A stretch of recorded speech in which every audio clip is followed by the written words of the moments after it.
class of the Eightfold Path to Inner Strength. Tonight we're going to talk about mindfulness. But first we're going to do a review, which might be good for you, Maria, since you've missed a couple of classes. So, excuse me, we usually start with reviewing the Four Noble Truths. So would either of you like to share with us what the Four Noble Truths are in your understanding? Bonnie or Maria? Okay. You have it right here. Yeah, exactly. You got some little. Bonnie doesn't have a computer with her, so she doesn't have the notes. But okay. So, would you like to take us through it, Maria? Oh, sure. It says the Four Noble Truths: the knowledge of suffering, Okay. the knowledge of the origin of suffering. Mm-hmm. That's a lot. I guess that's what we're trying to figure out, or that's what we're learning, right? The knowledge of the origin, because knowledge of the cessation of suffering. So it's knowledge. I guess it's more than just knowledge. It's like to realize that it can cease, I guess. No, knowledge of the way leading to the cessation of suffering. Wow. And I guess that's everything we're trying to learn. Exactly. Yeah. This eightfold path that leads us away from the suffering. Not so much that we are going to avoid, the ups and downs of human life. We're going to still have illness, sickness, old age, death, but we know what we can avoid is the attachment to these, to our ego and to our concepts that cause us the suffering. So if we can just be a little dispassionate and, have a little distance between ourselves and all these experiences which are difficult, then we don't suffer as much. We have a little buffer, you might say. So that's what we're learning, how to have a little space between us and the suffering. So let's see. Okay. So so this path that we just heard about is got 8 different aspects to it. So the first 2 have to do with wisdom, kind of developing our inner wisdom. And those are, the first is right view. So that's an understanding of the nature of reality. The second is right resolve, the aspiration to act with correct intention, doing no harm. So those are the kind of our guiding principles, understanding the nature of reality. It's like understanding the nature of the ego, that it's kind of an illusion, really. And when we can remember that, it really frees us up. That's kind of the key to a lot of this, is remembering that one. And the right resolve is, just really keep moving forward, even when we face these difficulties and we have suffering, we still can keep moving forward and, keep our resolve.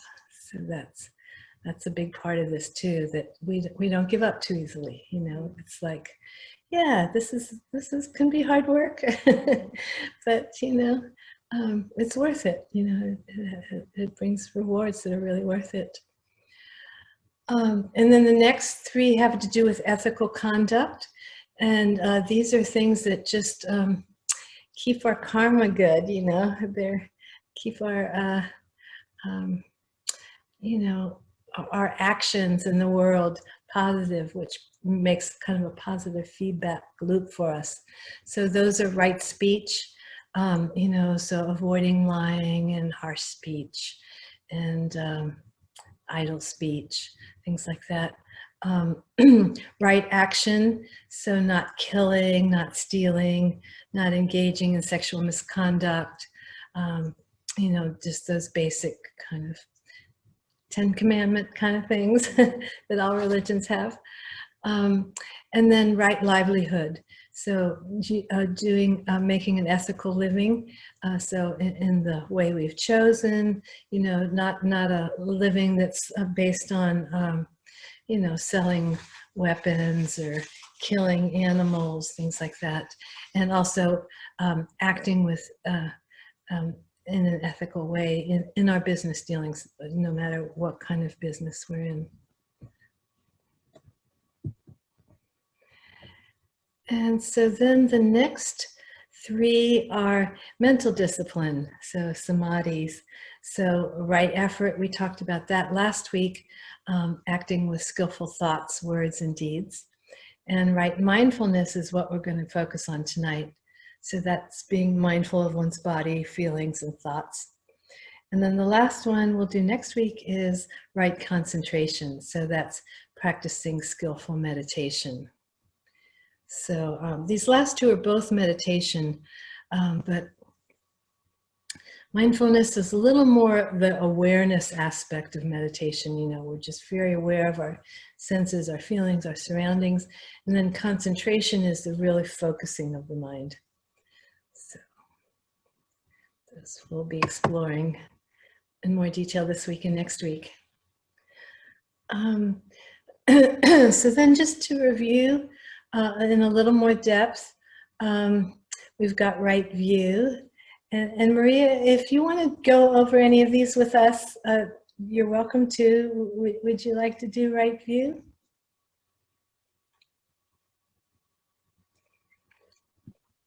So the right view is seeing the true nature of reality, that we are all interconnected. Yeah, so that. Go ahead. I was just going to say, so that points to the ego quality. Yeah. Not just separate entity, but there's exactly. Right. Because I'm thinking too of you're saying the ego, but then you also mention illusion. Oh, right. So when you're viewing things through the ego, you're seeing a distortion of what may actually be there. It can create a separation. The ego distorts the view. Exactly. Yeah. Joshua, welcome. And then two, when ruled by our ignorance, greed, and hatred, we will only increase our pain. Well, yeah. That sort of also involves other, I forget what it is. It's not, I guess, you know, I was thinking the effort or whatever, right effort. But ignorance, greed, hatred, we will only increase our pain because it's leading with the wrong, with the unproductive. I'm not sure what category it fits into, but it's leading with unproductive sentiments, and so it will lead to the nature of those things as well, which are not positive. But when we manifest, then number three, when we manifest positive thoughts and actions such as love, compassion, joyfulness, and equanimity, we decrease our pain. Yeah. So the result is directly correlated to the nature in which we approach things. Yeah. Exactly. When it's all about sentiments that we, all about me, I, you know, my ego, I want this, I want that, you know, we're gonna, you know, not have the right view. Right. I read something, it was kind of interesting. It says, if you take the sentence, I want happiness, and if you get rid of the I because it's the ego, and you get rid of the want because it's grasping, you're left with happiness. It's kind of a simple way of saying what this is saying. Yeah.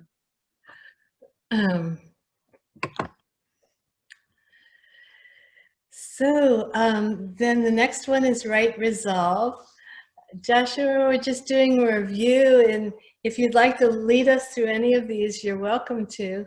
Maria just led us through the first one, right view. I caught that. That was so beautiful, Diane. Thank you. That was a perfect segment. Thank you.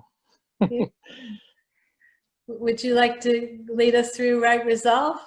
No, I don't have my glasses on either, so no, not right now. Okay. Thank you, though. Maria, do you want to do another one, or shall I do this one? Yes, please. Maria, would you like to do another one, or should I? I can go ahead and listen to what you have to say. I don't want to monopolize anything. Thank you, though. Thank you for asking. So right resolve, that just conveys that determination or the heartfelt conviction and perseverance. So, you know, like we talked about that, this is not easy. You know, our kind of natural tendency is to go towards the ego and the I want and I need, or I don't want, or, you know, well, you know, being indifferent. But, you know, if we can keep that resolve, that effort going, then we make some progress. So we have the the first thing to resolve for is intention of harmlessness, and this is, you know, not causing any pain or destruction or loss of life to any living being. And so that's just so basic, but you know, it's something we're not even taught, you know, really in our country. You know, we kill insects and flies and mice and things like that that are kind of pests. We call them pests, you know, to us.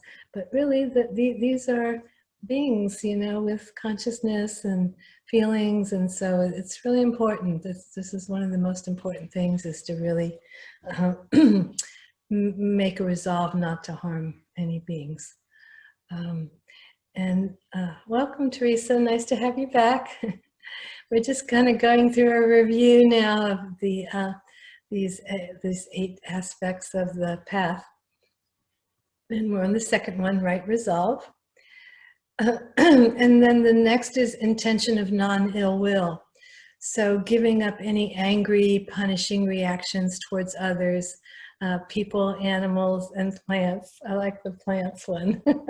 You know, you have to be nice even to the plants, because they actually have not feelings in the same way we do, but they have, you know, a sensitivity to their environment. And then the third aspect of resolve is the intention of renunciation. So that's renunciation is detachment or disenchantment with the illusory nature of the world. You see the suffering embedded in the experience. You see the happiness, peace, and love available in not chasing after pleasure or resisting pain. And then we have this nice quote from Ajahn Chah: if you let go a little, you have a little happiness. If you let go a lot, you have a lot of happiness. If you let go completely, you will be completely happy. So that's what we're aiming for, as much as we can. Become happy, joyful, peaceful, and you know, not kind of fall into the trap of chasing after the things that are going to cause us more pain. Then our next one is right speech. Anyone want to lead us through this? Teresa, we're kind of taking turns leading us through a review. If you'd like to do that, you're welcome. If not, maybe Maria, would you like to do another one? Sure. You know, I was also thinking about in the resolve, it says the disenchantment with the illusory nature of reality. It's the renunciation. But I had been thinking about that in recent days, how happiness is not always convenient in the sense that if you are looking to, to have a cessation of pain, you may have to go through inconvenient things. It's not going to be the most convenient, but somewhere in there, there's the leap of faith that it will eventually lead you to that. Because say, for instance, you're driving in a parking lot and then you see a spot, and then you see an elderly person just really needing the spot, but you're like, well, I'm going to get it first because it's convenient for me to be near the door. But that's not really the right thing to do. So you will have to do something that's inconvenient in order to do what's right, that will eventually lead to where you want to be and how you want to feel. But you go through inconvenience to do it sometimes, often. I mean, it's harder often to do the quote unquote the right thing, or the thing that's going to lead you to where you want to be, right? Every day. That's true. But you have to remember it. You have to believe it, right? You have to believe that if I do this thing that's going to be inconvenient for me right now, it's going to be uncomfortable for me right now, I believe that it will lead me, even though I can't see it or feel it immediately, that it will lead me to where I want to be. Right? Yeah. And when you think back about times that things like that have happened, do you remember that how you felt about doing the right thing? Oh, that's the thing. Yeah, exactly. Yeah. Doesn't it usually, way more than outbalance the inconvenience? You're right. Yeah. It makes you feel like, wow, I really did the right thing. I feel good. That is true. So happy.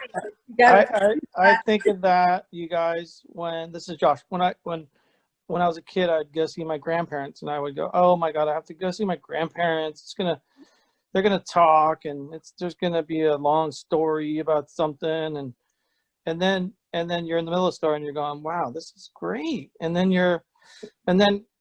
the best feeling is after, and you're like, man, I am so glad I did that, and I feel so much better. It's like taking your class, So it really, I'm not saying anything about you being an old person, but it's really, that was a joke. Sorry, I'm smart aleck.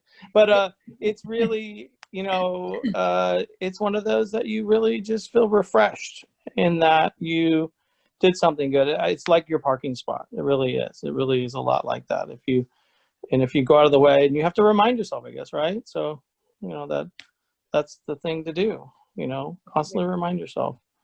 Because you will be rewarded, I think, after. Mm-hmm. Yeah. And I think it's important to take note how you feel after you've done something like that. Yeah, after, yeah. And really remind yourself, that was really the right decision. It's, I'm kind of, it's going to take me 2 minutes more to get to the store. But I really feel much better about this whole situation, how I acted. So that can kind of reinforce our resolve to keep acting in this way that's non-selfish. It's true. It's true. Okay, so it says right speech here, and what is right speech? Refraining from lying, divisive speech, harsh speech, and meaningless speech. The Buddha from the Discourse on Mindfulness Meditation. So refraining from lying is always telling the truth. Avoiding divisive speech, promoting harmony among people. Not using harsh speech, using pleasing, kind, and gentle words. Shunning meaningless speech, speaking mindfully so our speech is useful and purposeful. That's interesting. So what about small talk? Small talk. Well, I guess that's meaningful in the sense that it's sort of like ironing, like warming up, that like, just creating a connection, as long as it's not just going on forever and ever. Yeah. It's just yeah. Small talk when it's used to kind of connect with people. Yeah. Make them feel listened to, heard, and make Right. you feel, included. That kind of thing, I think, is okay. But if it gets goes a little past that, where you're just kind of talking to hear yourself talking, Right. then, maybe you're kind of gone beyond. Yeah. So.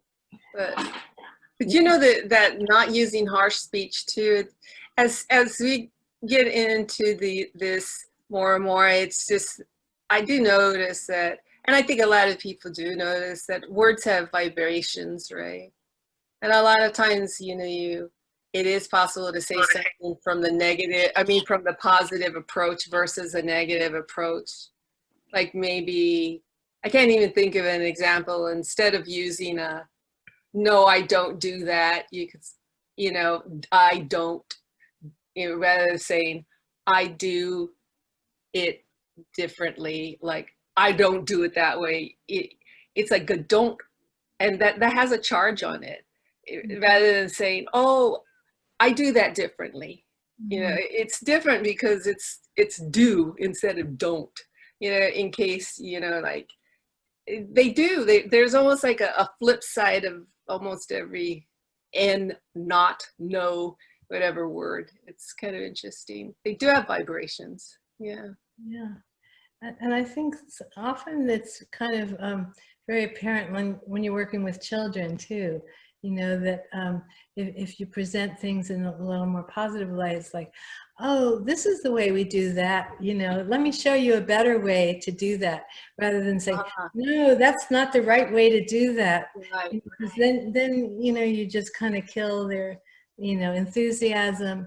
But you're saying, here, let me show you a better way, a faster way you might like, Yeah. So that, yes, as much as we can, if we can coach and present things in more positive light, it makes a difference. Mm-hmm. And I'm thinking, even with the animals, like, they don't understand words, but they understand that intention of these, strong words, it's like, no, don't do that, to an animal, they understand what you're saying. So if you can be a little more gentle with them too, it's like, let's not go into the garden here, let's go over here on the path, where you're not going to hurt the flowers. Then, they also can kind of feel the gentler vibration. So yeah, as much as we can, and words are very powerful. So we have to be careful with how we use them. It can take some practice, because if you used to just, you have certain phrases that you use, and then it turns out that maybe they're a little too direct, they're too harsh. You want to be truthful, but at the same time, there are different ways of sharing the truth. And it, for me at least, when I started catching myself saying things, or I realized that there is another way. Mostly I catch myself when I'm writing.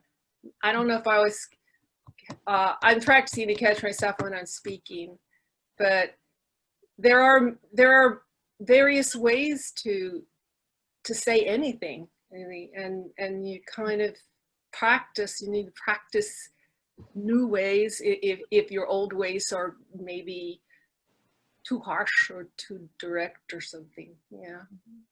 Yeah, but and you're still maintaining the truth, even though you say it in a different way. It's still the truth, Yeah. Anyway. Good. Nice. Anyone else have any more comments on right speech?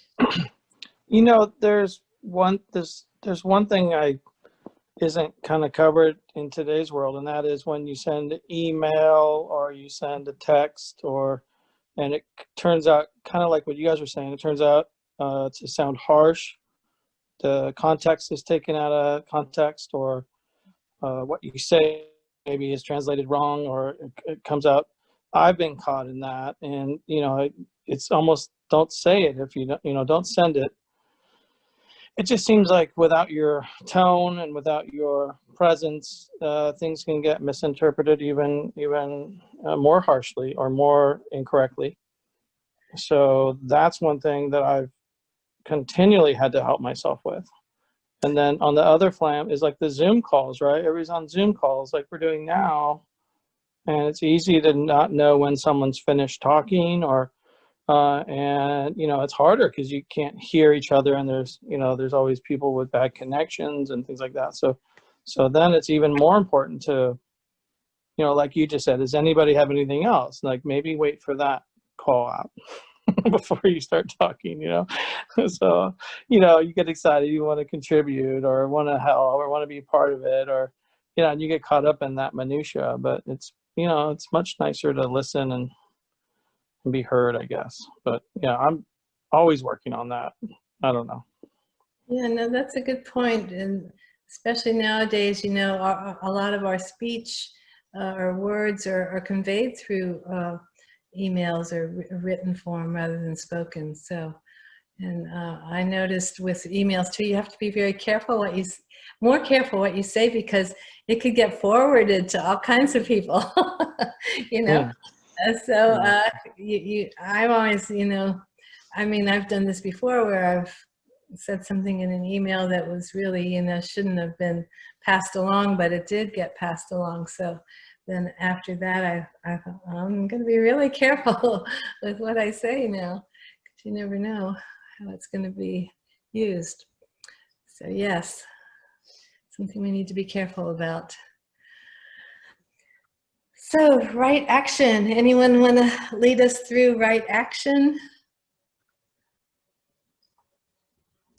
Well, I'll take this one then. So again, it's respecting and protecting all living beings. So this comes up, in various aspects of studying Buddhism, how important that is. The second is a generously giving of our time and resources and only taking what is given.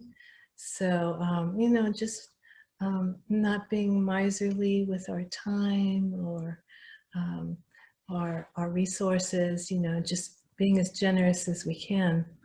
And that's one of those things that really does kind of return to us greatly, is from what I've noticed. Whatever little you give, you get back quite a bit, just in good feeling, or the universe kind of starts providing for you in a better way. Acting with ethics and integrity regarding our sexuality to avoid causing pain to others.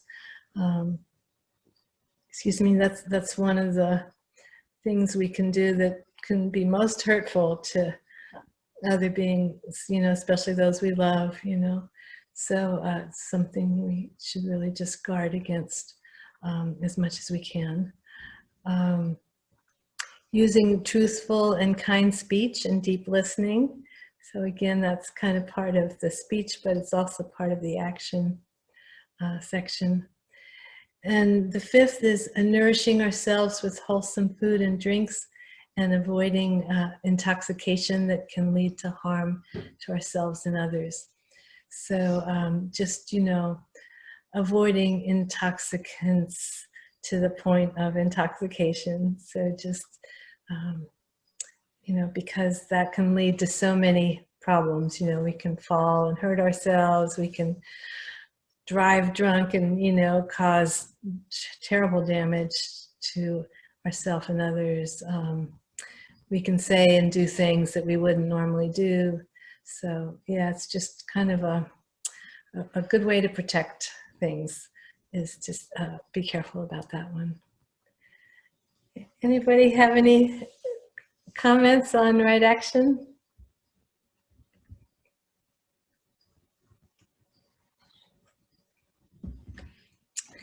Okay, then let's go ahead and move on to right livelihood. So anyone want to go over this one for us?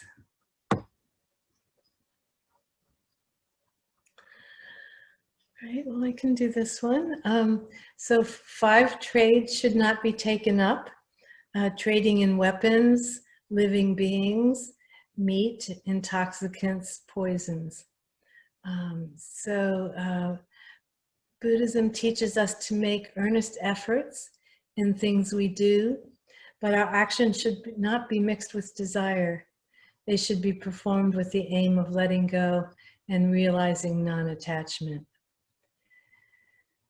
So, in making a living, it's good to make an effort, do a good job, strive as hard as we can to do well.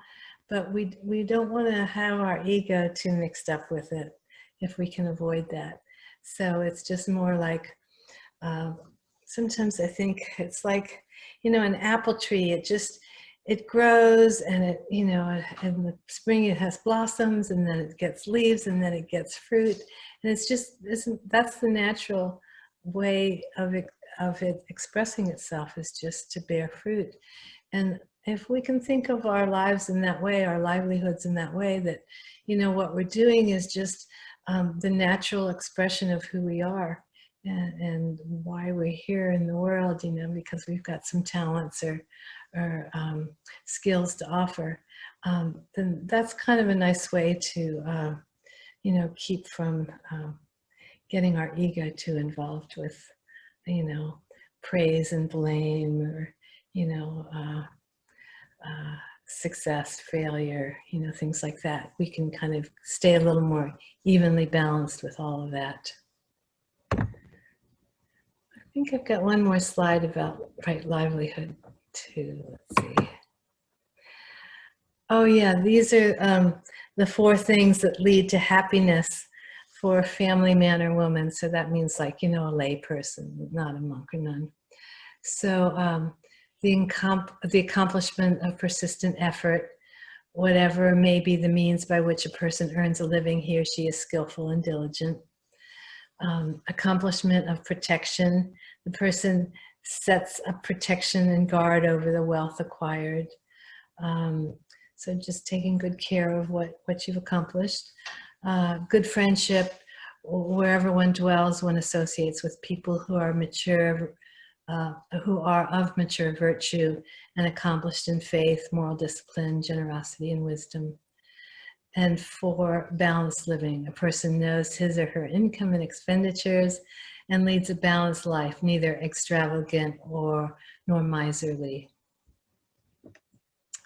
Any comments on any of these 4 so far? Okay. And then we've got 4 other things in this category that also lead to welfare and happiness. Accomplishment in faith. The person places faith in the enlightenment of the Buddha, or in their own enlightenment possibilities, capabilities. Accomplishment in moral discipline. The person keeps the 5 basic precepts, not killing, not lying, not stealing, not engaging in sexual misconduct, and not becoming intoxicated. Third is accomplishment in generosity. So the person dwells at home with a mind devoid of the stain of stinginess. And 4th, accomplishment in wisdom. The person possesses the wisdom that sees into the arising and passing away of phenomena. So, working towards really developing our wisdom, our deeper understanding of life.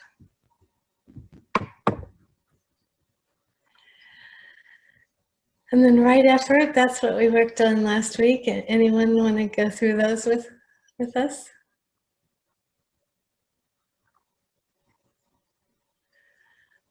Okay, so the right effort is the energetic will to, 1, prevent unwholesome states of mind from arising. So doing whatever we can to keep that from happening. The 2nd is to prevent unwholesome states of mind that have already risen from manifesting. So that's moving from the thought to the action stage. And then third is similarly, from the other side, encourage wholesome states of mind that have not yet arisen to manifest. And fourth is develop and bring to perfection the good and wholesome states of mind already present. So basically, you know, try to avoid the negative, try to encourage the positive. So it's pretty simple, but easier said than done, right?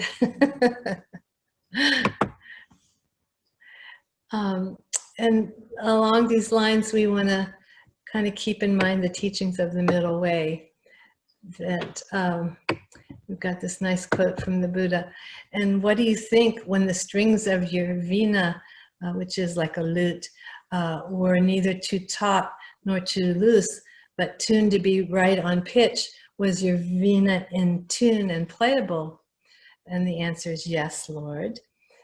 And then Buddha goes on, in the same way, Sona, over-aroused persistence leads to restlessness, overly slack persistence leads to laziness. So this is, you know, encouraging us to do the middle way. So with effort, you know, you don't want to push too hard, but you also don't want to be too lax and too easygoing about it. But nice even keel there. Anybody have any comments about right effort?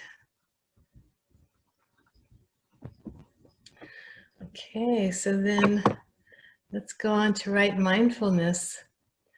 Oh, wait, I think I went a little too far.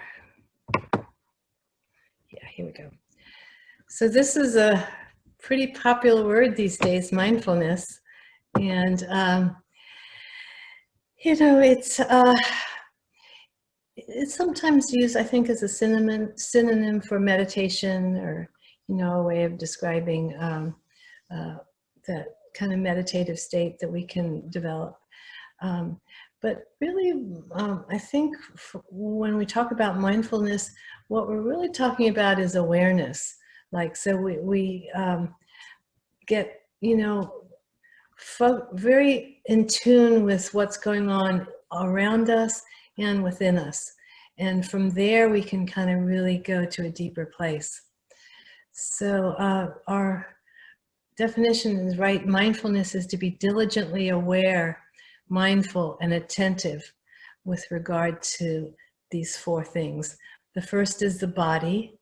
So activities of the body, both as an objective entity and as a subjective experience. So, you know, just be aware of the sights, the smells, the tastes that are going on around us. Second is sensations or feelings. And usually in Buddhism, when we talk about feelings, we're talking about positive, negative, and neutral. So that means, you know, positive, pleasant, all the things we like, we want to draw to us. Unpleasant, all the negative things we're pushing away. And then neutral is kind of the, you know, things we don't have a strong feeling about either way. And then third, we've got the activities of mind, or citta in Sanskrit, and that's aware of experiencing ignorance, greed, or hatred. So it helps us. Sometimes I think it takes a little while to bring into our consciousness what's really going on. You know, we'll maybe see something that causes us, you know, maybe a person we don't get along with. We see them and we have kind of a reaction, just like a physical reaction to the situation. And it takes a little while for our minds to kind of catch up with what's going on here, you know? Why is my chest all tight? Why is my heart beating? You know, it's, oh, okay, you know, I had this kind of history with this person, and, you know, so that's where the kind of the citta, or the awareness of in the mind, comes in.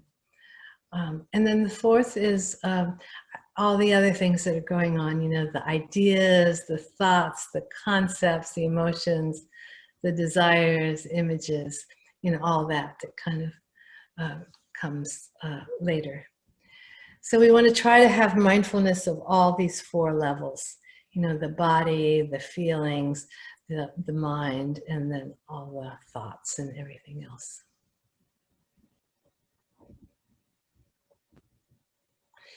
Any comments on this or questions before we go to the next slide?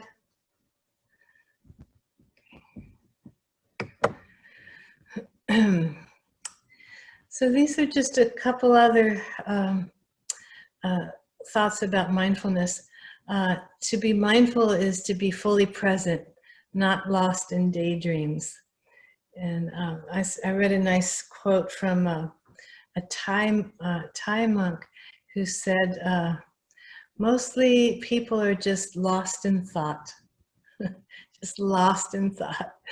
And, you know, when you think about it, that's often how we spend a good part of our time. And, you know, sometimes I was thinking how, you know, you'll be at your computer and you're involved with writing something or reading something, and you're not even aware that you're cold, you know, it's gotten cold in the room, or that you're hungry, you know, you're just like, you know, you're just so focused on this. And then you stop and you go, oh, wow, you know, it's really cold in here, I'm shivering. Wow, I haven't eaten for like 3 hours or 4 hours, you know. So it's that kind of thing. We just get really caught up sometimes in our thoughts, our daydreams, and kind of lose touch with what's really kind of the reality of the situation. And then mindfulness is simply a continuous, non-judgmental, accepting awareness of your inner and outer world, especially your inner one, the flow of experience. It is a very grounded awareness, not some kind of lofty, mystical state. So I think that's really nice that, you know, people are pointing out, and the Buddha even pointed out, that this is, you know, mindfulness is kind of a just really very down-to-earth kind of awareness. So, you know, you just become really just try to, as much as you can, be aware of what's going on around you.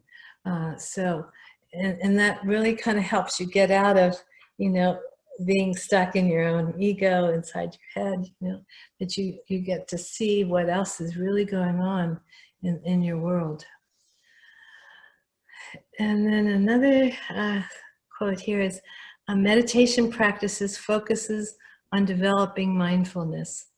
And there's two main types of meditation practice: samatha, which is calm abiding, which steadies and concentrates the mind.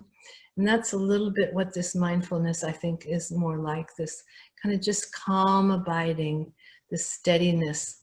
And then vipassana is the insight, which enables us to see and explore and discern. And so that might be a little more associated with the concentration aspect of meditation that we're going to focus on next week. But these are kind of two very traditional ways of practicing meditation that help to develop the mindfulness. Any comments on these before we go on, or questions?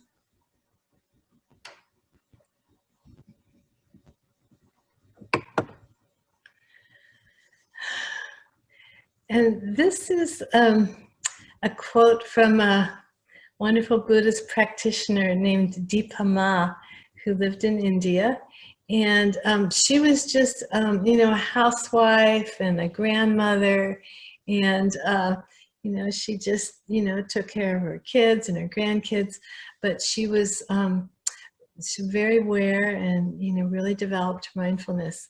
So I thought it would be nice to give a quote from her. Dipa Ma said that even while she was talking, she was meditating.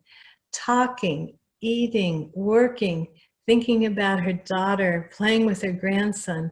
None of these activities hampered her practice because she did them all with mindfulness. So, you know, we don't have to go join a monastery. We don't have to go sit in a meditation hall somewhere. You know, we can practice this mindfulness just in our day-to-day life. And then moving on, when I'm moving, shopping, everything, I'm always doing it with mindfulness. I know there are these I know these are things I have to do, but they aren't problems. So that was another point she made, you know, it's like, if you don't see these as problems, it's like, oh, I have to do all this mundane stuff, so I can't meditate, you know. Well, no, you can meditate while you're doing these mundane things. You know, you can have mindfulness while you're living your day-to-day life. And then the last thing she says is, how awake are you in your life? Are you just thinking about being mindful, or are you really doing it? So I think that was a good one too, because it's like, yeah, you know, we can think about how, you know, oh, wouldn't it be nice if I could be more meditative and more aware and all these things, but you can just do it while you're doing your day-to-day life, while you're digging weeds in the garden, or, you know, you're writing an email, or you're cooking, or you're taking care of your family. You know, that's where you want to have that mindfulness, because that's where it can really integrate with your life and be meaningful and be helpful for your life. So it's not just something you do when you're sitting on a meditation cushion. It's something you want to, you know, have integrated in your mundane life, your day-to-day life. Any questions or comments about this kind of take on mindfulness?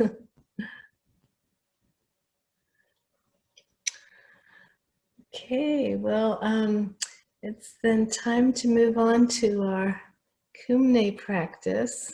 I'm going to just go ahead and put a image of the Buddha up while we do this. Oh, yeah, this, let's see something. So this is, yeah, the mantra we're going to work with tonight is actually Amitayus, and we'll work on that next. But for now, we're going to do a Kumne exercise. So I'm going to turn my screen around. So go ahead and stand up.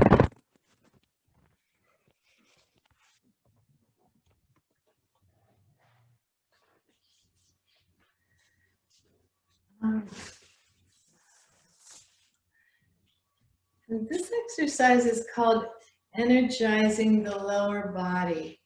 So we just want to stand with our feet about hip distance apart. I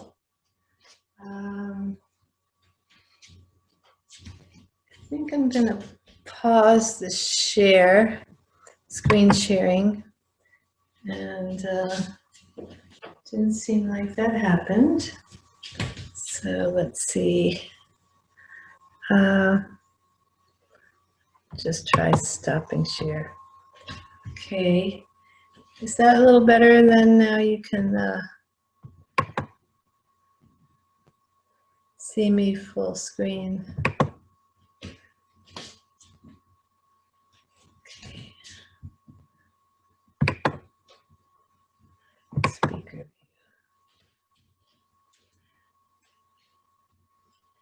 Can you see me full screen now? Yeah. Okay, good. So, so we're going to have our feet about hip distance apart, and this is just kind of a very small movement, but we're going to, from our standing position, just bend our knees and sink down a little bit into our feet and legs, so that we're kind of almost like you were going to be sitting down, starting to sit down, but just, you know, holding that lowered position. And we're just going to hold this for about 15 seconds.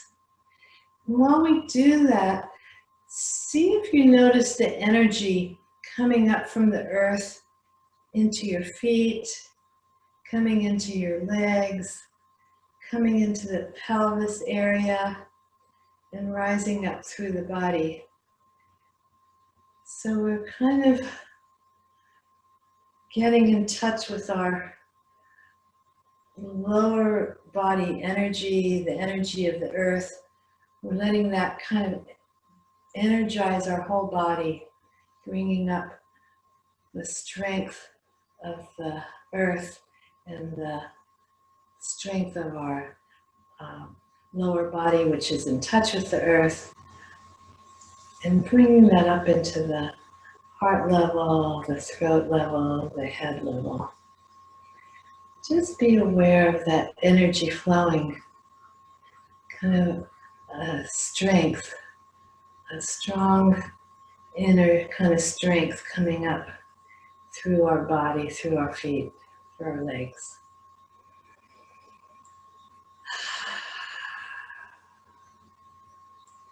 And then before we rise up, go ahead and give a nice deep breath.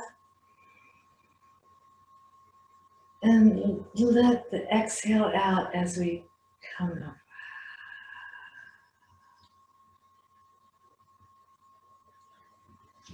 Just take a moment to notice the sensation in the legs and the feet, the back, and the shoulders as the energy is coming up. In the throat, the neck, the head.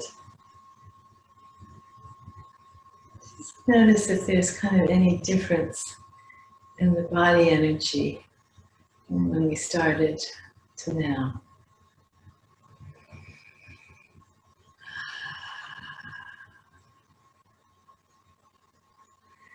So we're going to do this to each of the directions again. So we'll start with the east. And let's go ahead and take a nice deep breath and exhale as we come down.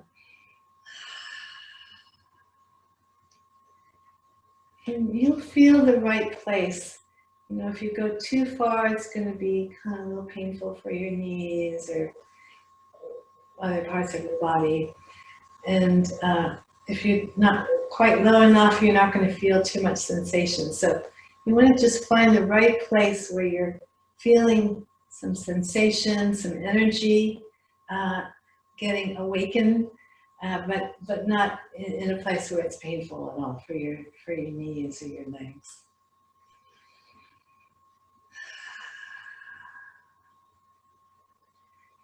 And continue to take some nice deep breaths in this position.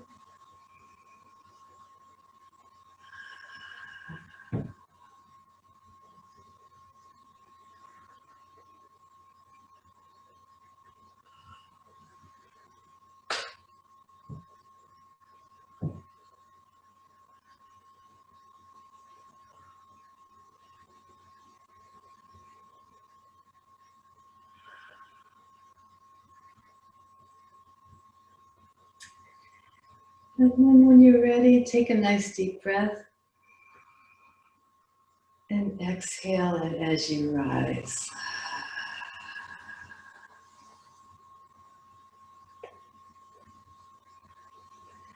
And again, take a few moments to just experience the sensation in the legs and the feet, the pelvis area, and on up through the rest of the body. Can you feel the energy kind of getting activated and traveling up through the body?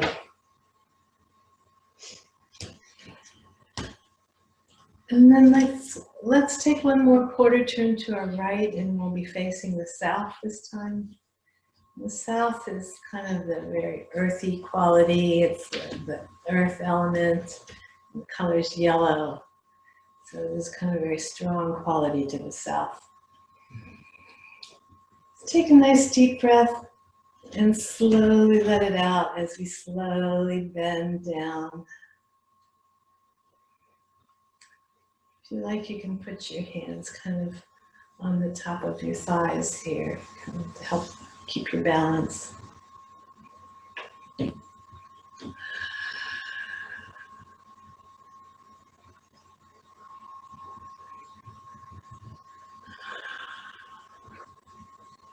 continue to breathe nice and deeply into the belly. You can relax your kind of lower chakra areas. Let that just relax the lower pelvic area. So you're kind of feeling very open, relaxed, but very strong, coming up from the energy of the earth through the pelvis area into the rest of the body.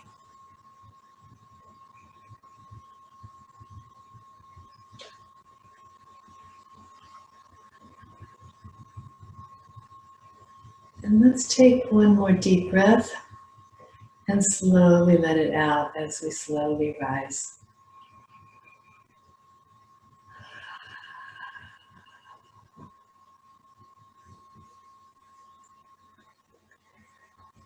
So we're just going to do this one at least 3 times because it's a really quite powerful exercise. And if you like, you can kind of just shake out a little bit. Feel the energy flowing up through the legs, pelvic areas into the torso and the heart area, the throat, the head. Just roll your shoulders a bit. Shake your hands, shake your feet a little bit, shake your hips. Just let all the tension in your body be transformed with all this nice energy coming up from the earth.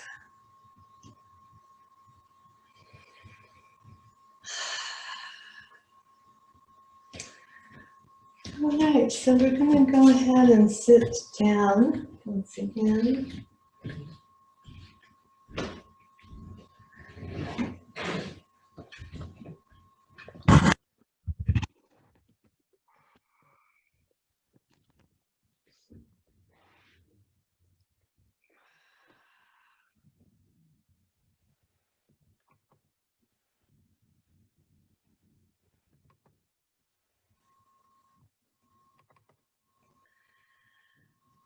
Okay.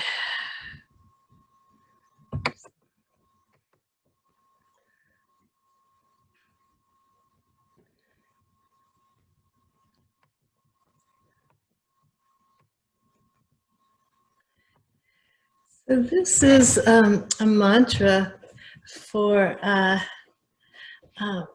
Amitayus, who's the Buddha associated with long life. And I'm sorry, it says mantra of Manjushri, but that's incorrect. I didn't change that from last week. So it is the mantra of Amitayus, and he's especially associated with helping us to have a long and joyful life. So, filled with mindfulness. So we'll chant this mantra a few times, and then we will sit in meditation for a bit.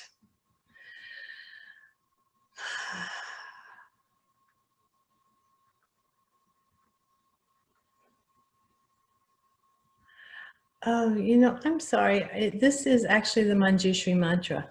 I meant to change it, but this is the Manjushri mantra. So, sorry, I got a little mixed up here. So we'll go ahead and chant the Manjushri mantra again this week. And Manjushri mantra is really good for clearing away any kind of mental obscuration. So it's really helping us with our mindfulness to become more aware of our surroundings, of our feelings, our inner and outer experiences, and have them integrated. So the Manjushri mantra is pronounced a little bit staccato-like, so a little quick and sharp, because it kind of really helps us cut through our ignorance. So it's Om Arapasanadi. So you can join me now if you'd like. Om Arapasanadi. Om Arapasanadi. Arapatsana. Om Arapatsana. Om Arapatsana. Om Arapatsana. Om Arapatsana. Om Arapatsana. Om Arapatsana. Om Arapatsana. Om Arapatsana. Di di di di di di di di di.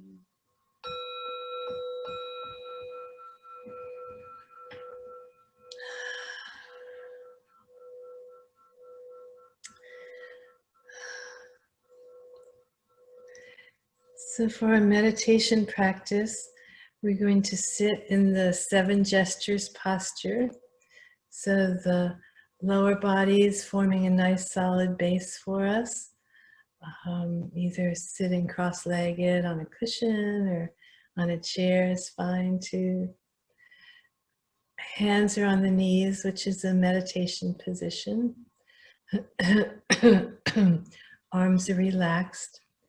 Shoulders are back and down. If you like, you can roll them up and then back and down. So they're nice and low and relaxed. Chest is up and out a little bit, which helps the body and the spine to straighten. Chin is tucked in slightly, which helps the upper part of the spine, the neck, to straighten. And eyes are either closed or gazing gently on the ground in front of us, about 3 feet in front of us. And the tongue is curled so it touches the back of the upper teeth. And that little curl helps us breathe evenly through both nose and mouth at the same time. And if you do have any thoughts arise, let them just come and go. Kind of like balloons filled with helium. Just let go of the string. Watch the thought come and go. If you'd like, you can focus on your breath, breathing in nice, fresh, clear, clean, and alive energy, aware energy. And breathing out any fogginess, any negativity, any worries, any fears. So breathing in all things positive, letting go of anything negative. And as we meditate, we can try to be very sensitively aware of the sensations in the body. We might have some sensations generated from the Kumne exercise. You might feel a little warmth or energy coming up through the legs into the torso.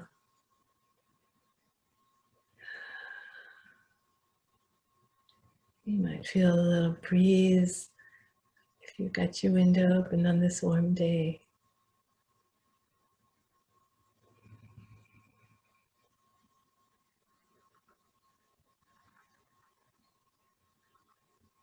You might be aware of any sounds in your environment.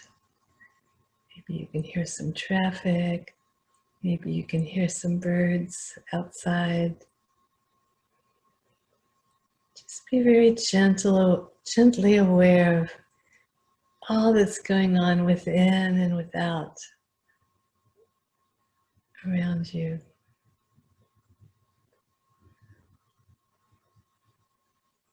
And let it be appreciative. Just be appreciative of all the sensations, all the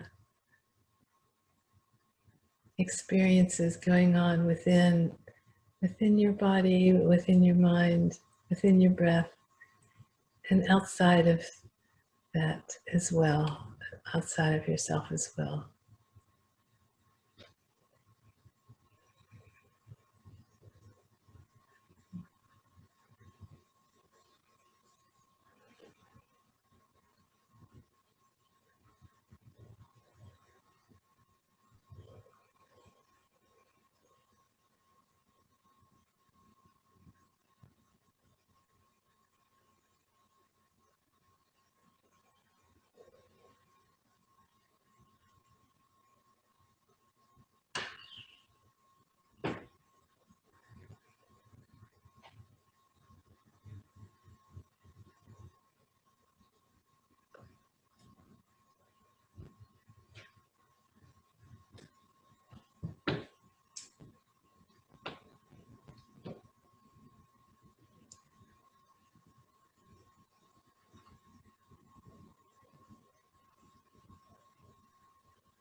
So we'll conclude our meditation practice with dedicating the merit, our benefit, any benefit we might have created towards all sentient beings.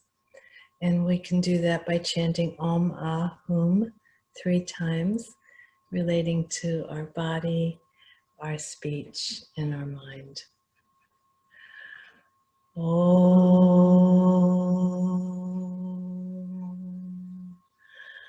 Ah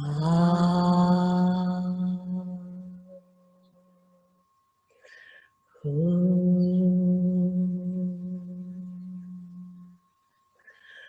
Om Ah Hum Om Ah Hum.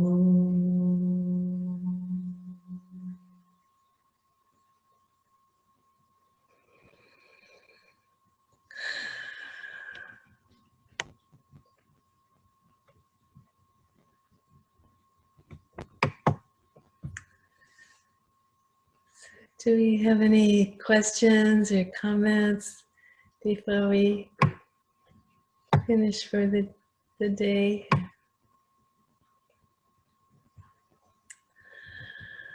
Okay, so for our practice this week, you can work with the Manjushri mantra again and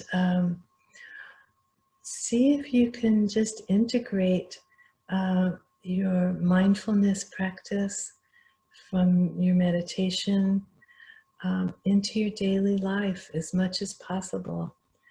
Just being aware of your inner feelings and thoughts, being aware of your outer environment, and just observing how they interact with each other, how we're not so separate from our world, and how, you know, we can experience that integration. It leads to a much greater peacefulness and happiness in our lives. And, you know, we kind of get in touch with our inner strength. There's kind of a very powerful beauty and joy to that. So good luck with your practice this week. Thank you for joining me. And we'll have one more class in this series next week. It will be the final class. So hope to see you then. Thank you. Good night. Thank you, Rosalind. Thank you. Thank you.